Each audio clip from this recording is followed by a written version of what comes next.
मागे ठरल्याप्रमाणे आपल्या परमपूज्य सद्गुरु ब्रह्मीभूत योगीराज हंसतीर्थ स्वामी महाराज यांनी आपल्याला केलेला उपदेश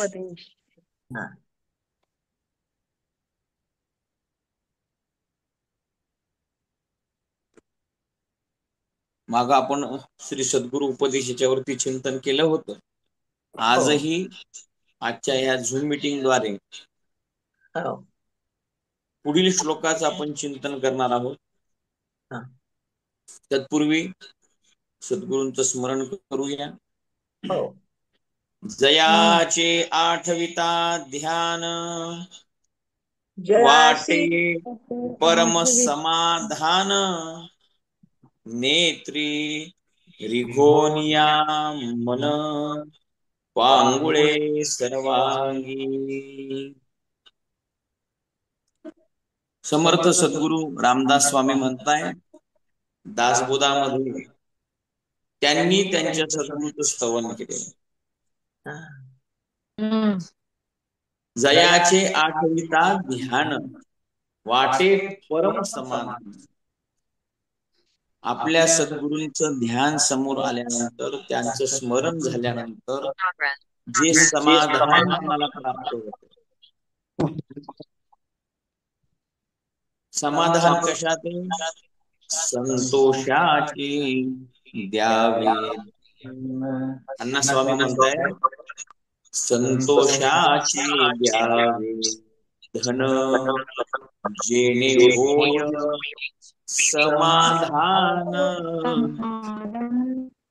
जे समाधान ज्यांचं स्मरण केल्यानंतर आपल्याला संतोष प्राप्त होतोय, ज्यांचं स्मरण केल्यानंतर आनंद होतोय, अशा सद्गुरूंचं स्मरण केल्यानंतर आपोआप नेत्रातून अश्रू व्हायला लागताय आणि सर्व अंग कसं होते. इथं वर्णन केले पांगुळे सर्वांगी, म्हणजे पूर्ण शरीर शीतल होऊन जातंय आणि आपोआप आपल्या नेत्रातून अश्रुधारा व्हायला लागतात. आनंद अश्रू. ज्यांचं स्मरण मी करतोय ते ध्यान माझ्या समोर आलं आहे आणि अशा सद्गुरूंना माझा नमस्कार. हे सद्गुरू असलेले परमपूज्य सद्गुरू ब्रह्मीभूत योगीराज हंसतीर्थ स्वामी महाराज यांच्या चरणी कोटी कोटी दंडवत. परमपूज्य सद्गुरू आप्पा महाराज यांच्या चरणी नतमस्तक होऊन आजच्या ह्या सद्गुरू उपदेश चिंतनाला सुरुवात करूया. सर्वप्रथम आज आहे गजानन महाराज प्रगट दिन. त्यांचंही ते त्यांनाही नमस्कार करूया आणि आजच्या ह्या सद्गुरू उपदेशाचे चिंतन सुरू करू. आता सद्गुरू वर्णवेना जेथे माया स्पर्श वेना ते स्वरूप मज अज्ञाना काय कळे. समर्थ सद्गुरू रामदास स्वामी म्हणताय. आज रामदास स्वामींचे सुद्धा इथं आपण श्लोक घेतलेले आहेत. सगळ्यांनाच माहिती आहे 22 तारखेला दास नवमी संपन्न होणारे आणि सज्जनगडावरती सुद्धा रामदास स्वामींचा उत्सव चालू आहे. त्यांच्याही चरणी कोटी कोटी वंदन. मग आता सद्गुरूचं वर्णन करत असताना आपल्याही सद्गुरूंनी आपल्याला मर्यादेचं भान ठेवायला सांगितलं. सद्गुरू उपदेशामधील दुसरा श्लोक आहे.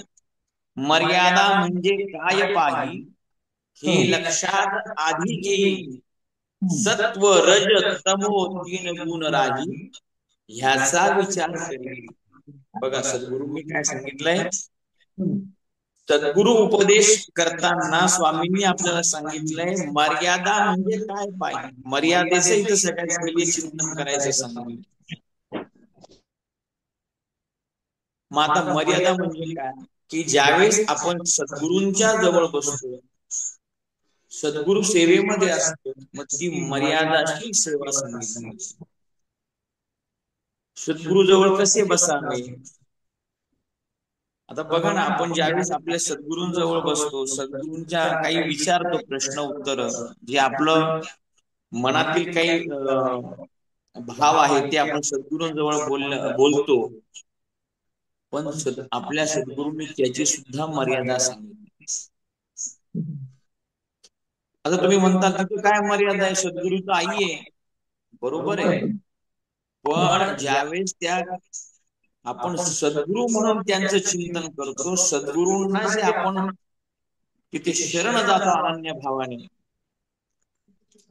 तर त्यावेळेस आपले भाव कसे पाहिजे. ही माऊली आपल्याला क्षमा करणारच आहे, पण ह्याच्यामध्ये मर्यादा हा शब्द सांगितलाय सद्गुरूंनी आपल्याला. मग सद्गुरूंजवळ बसतो आपण त्यावेळेस कसं बसलं पाहिजे, सद्गुरूंना आपण काय विचारलं पाहिजे. आपण बसतो आता तुम्ही आणि आपण, सद्गुरू आणि आपण सारखेच आहे. सारखे म्हणजे कसे की आपण काय म्हणतो बघा, चालते बोलते आपल्यासारखेच आहेत, हसतात आपल्यासारखे, बोलतात आपल्यासारखे, पण त्यांचं स्थान जे आहे अनन्य साधारण, तर ते महत्वाचं आहे आणि त्याचा आपण अभ्यास करायचा आहे.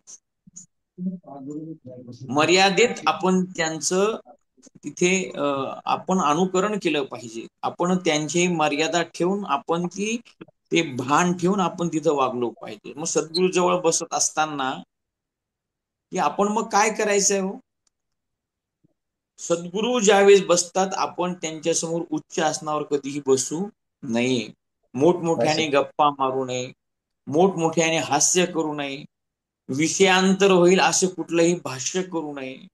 सद्गुरू जवळ बसलेले असताना फक्त त्यांचं स्वरूप निहाळत राहावं आणि मनामध्ये तो भाव, तो स्नेह आपोआप उत्पन्न होतो. पण तो कधी, ज्यावेळेस आपण मर्यादेने त्यांच्या समोर बसू.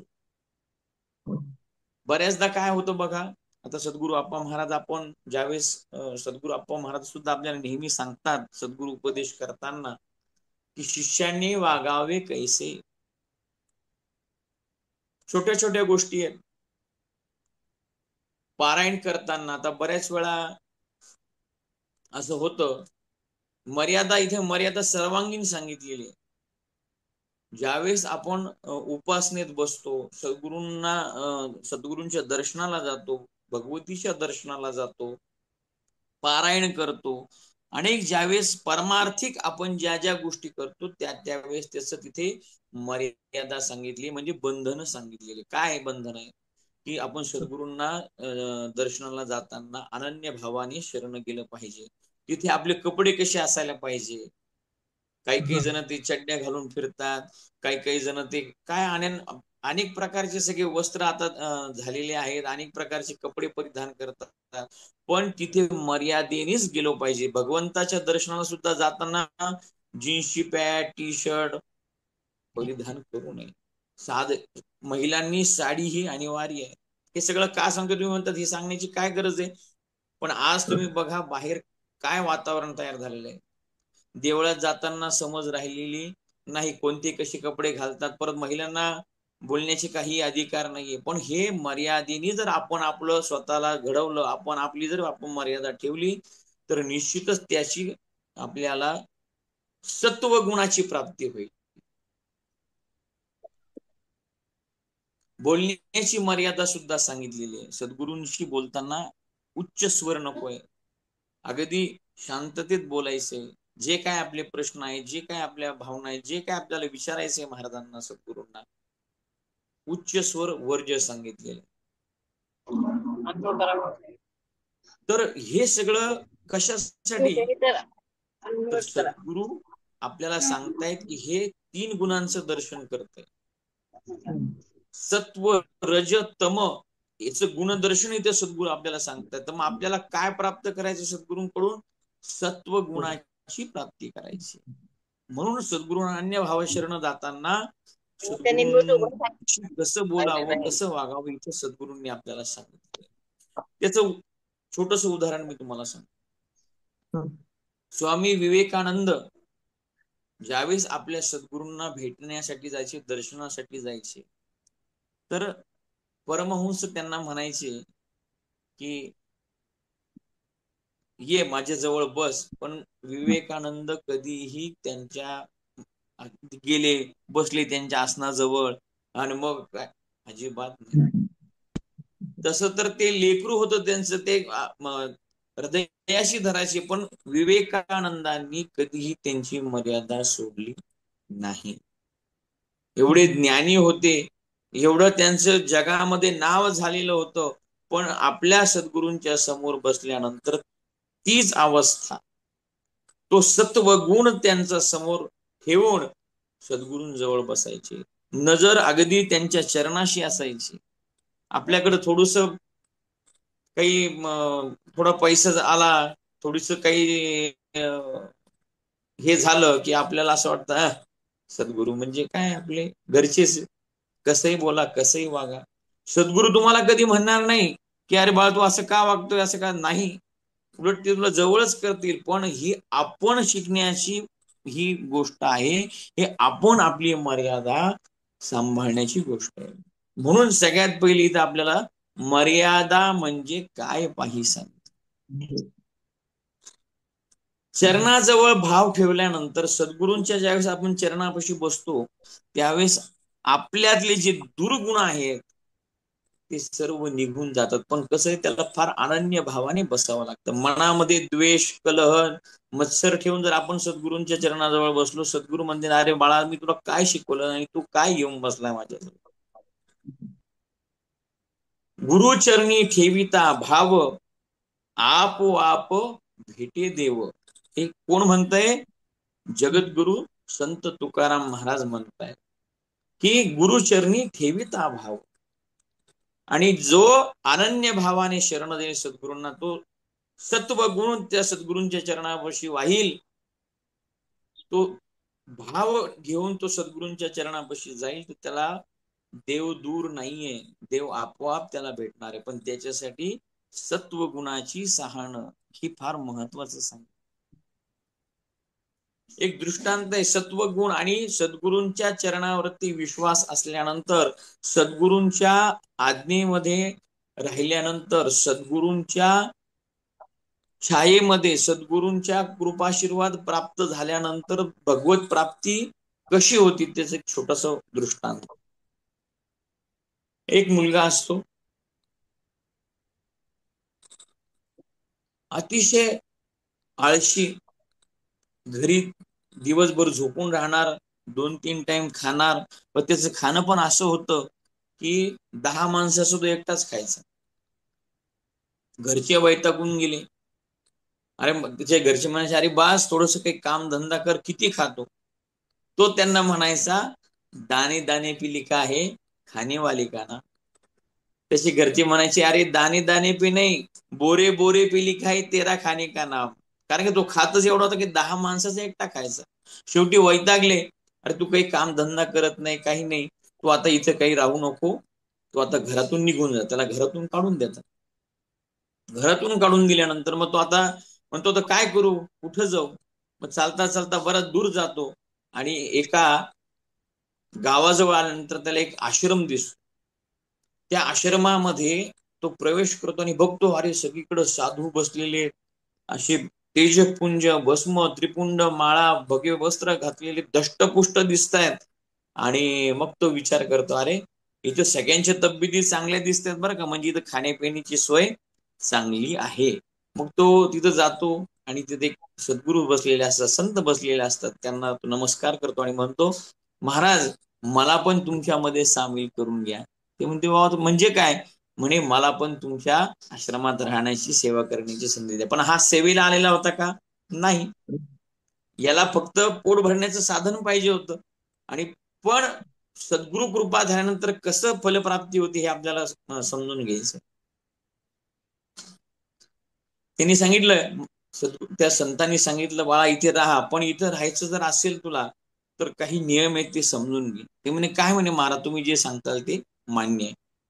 ते म्हणे इथं ह्या आश्रमात जर तुला राहायचं असेल तर नामस्मरण करावं लागेल, भगवत भजन करावं लागेल, सत्सद विवेक बुद्धी ठेवावी लागेल आणि एकादशी हा उपवास तुला करावा लागेल. आता तो सगळ्याला हो म्हणला का, त्याला तिथं आता तिथं राहायचं होतं, त्याला माहिती आपण जर नाही म्हणलं तर बाहेर काही थारा नाही. ठीक आहे म्हणे महाराज, तुम्ही जसं म्हणताल तसं, तुम्ही म्हणताल तसं. त्याला दीक्षा देतात, माळ घालतात.